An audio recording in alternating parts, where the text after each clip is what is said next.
Hi everyone, welcome to Molly's Story Time. Today's story is Sleeping Beauty.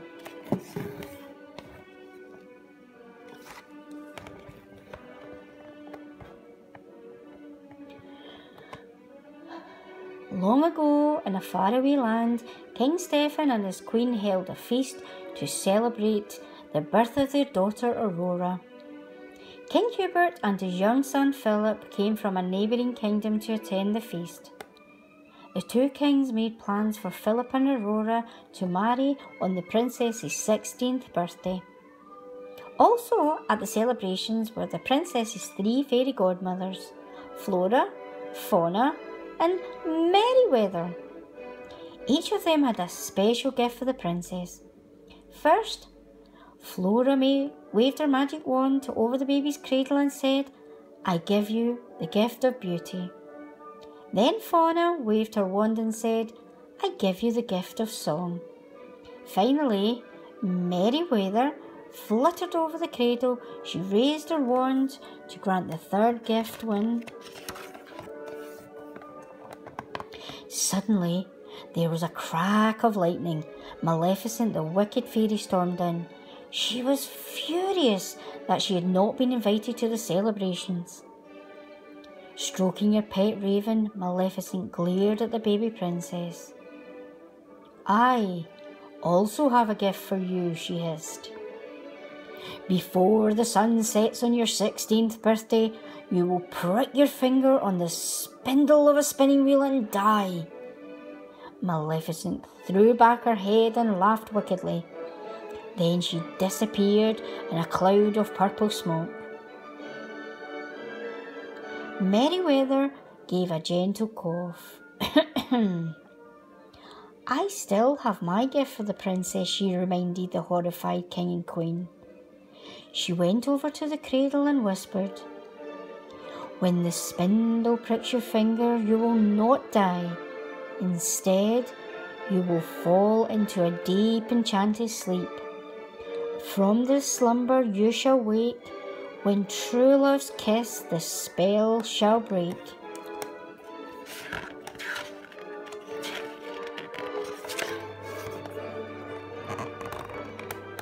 The king was still terribly worried about his daughter's safety.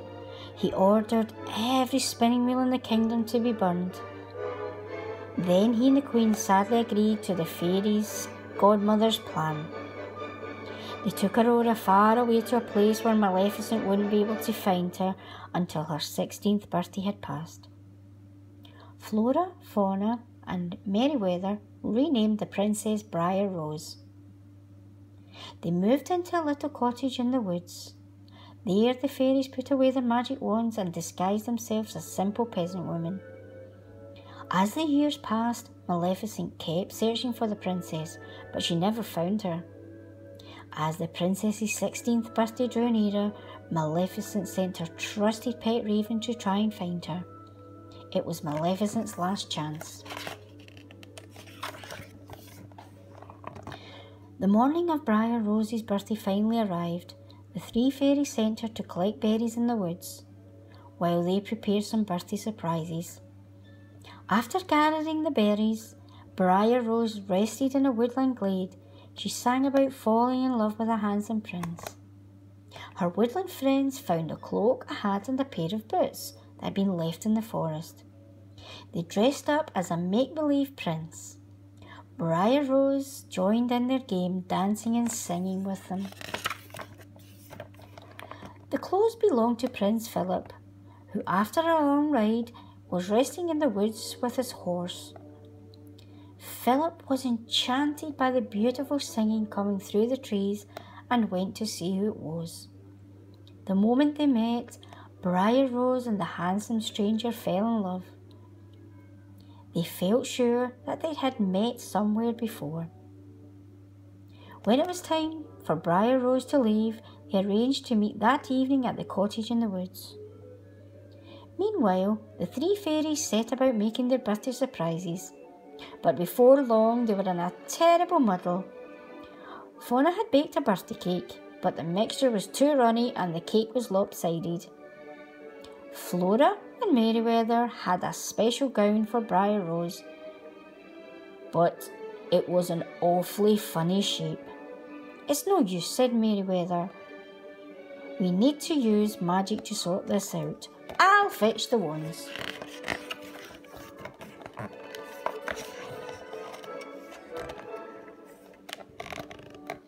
Before they dared to use their wands, the fairies blocked up every gap in the cottage.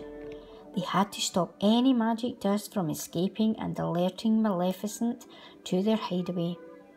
But they forgot to block the chimney. It was so wonderful to be able to use magic again. Flora waved her wand and a beautiful pink gown appeared. Then Merryweather waved her wand and changed the gown to blue. Flora changed it back to pink.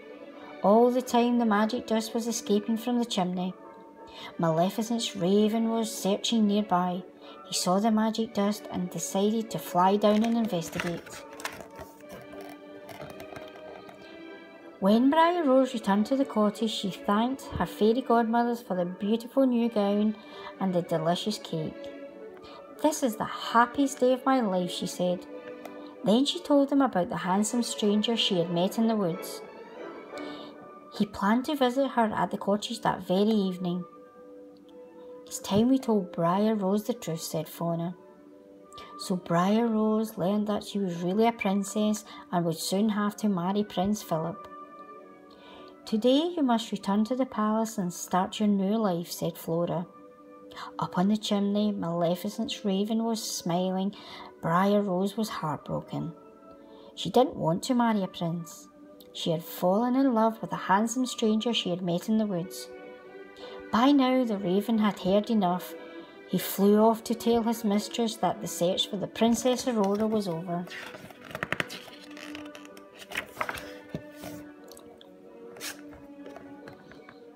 As soon as darkness fell, the fairy godmothers led Briar Rose through the forest to the palace. They had no idea that Maleficent was already there, lying in wait for them. At the palace, the fairy godmothers left Aurora in a quiet room to rest. Suddenly, a strange glowing light appeared. Aurora followed it in a trance. It led her up a winding staircase to an attic room. Inside the room, Maleficent was waiting by a spinning wheel. Aurora had never seen a spinning wheel before. The wicked fairy urged the princess to touch it. Aurora reached out and pricked her finger on the spindle. In an instant, she had fallen into a deep sleep.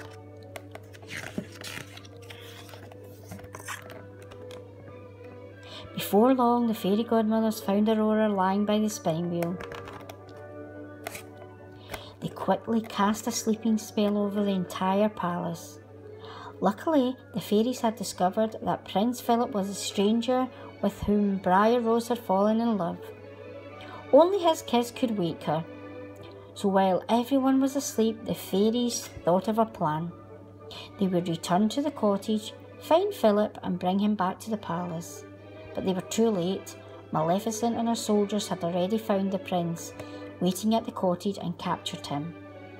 Maleficent took Philip back to her castle, where she threw him into the deepest, darkest dungeon. She fastened him to the wall with the chains and left him there to die. When the fairies couldn't find Prince Philip at the cottage, they soon realised Maleficent must have captured him.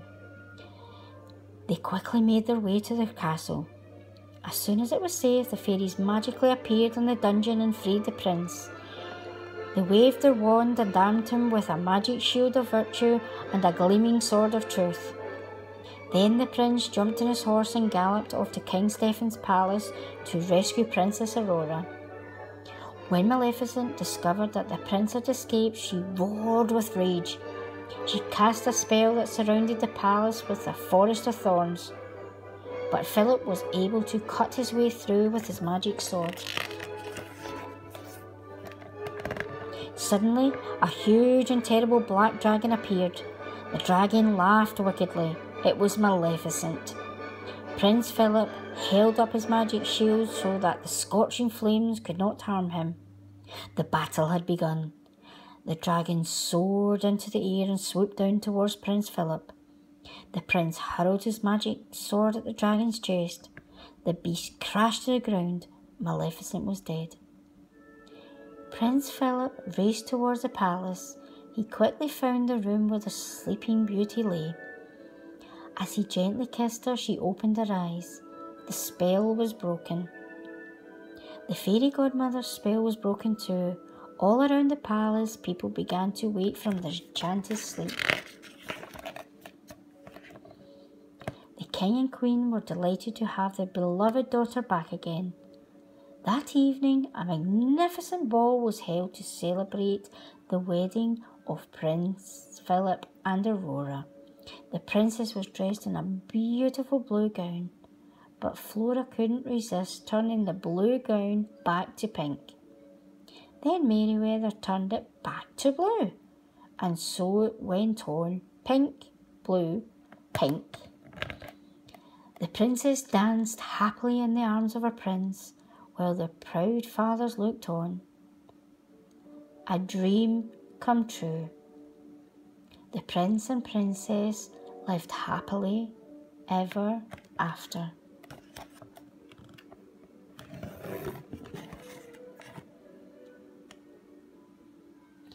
Thank you for listening to my story. If you want to hear more great stories, please subscribe to my channel. And if you liked it, give a big thumbs up. Thank you.